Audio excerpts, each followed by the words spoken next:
Can you do this challenge, guys?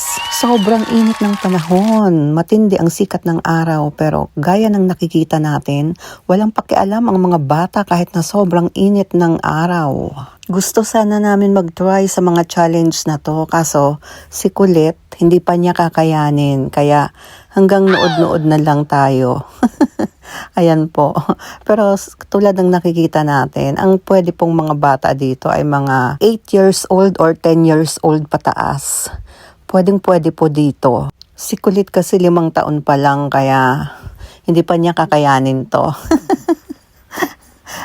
Baka bumagsak kami sa tubigan maging para tayong palakang nalalangoy-langoy dyan sa ibaba. Pero safe naman po, ayan po, may net po siya. Kahit na mataas yan, kahit bumagsak ka, meron pong net na sasalo sa'yo. Pero ang dami pong nababasa dito. Grabe, basang-basa buong katawan nila.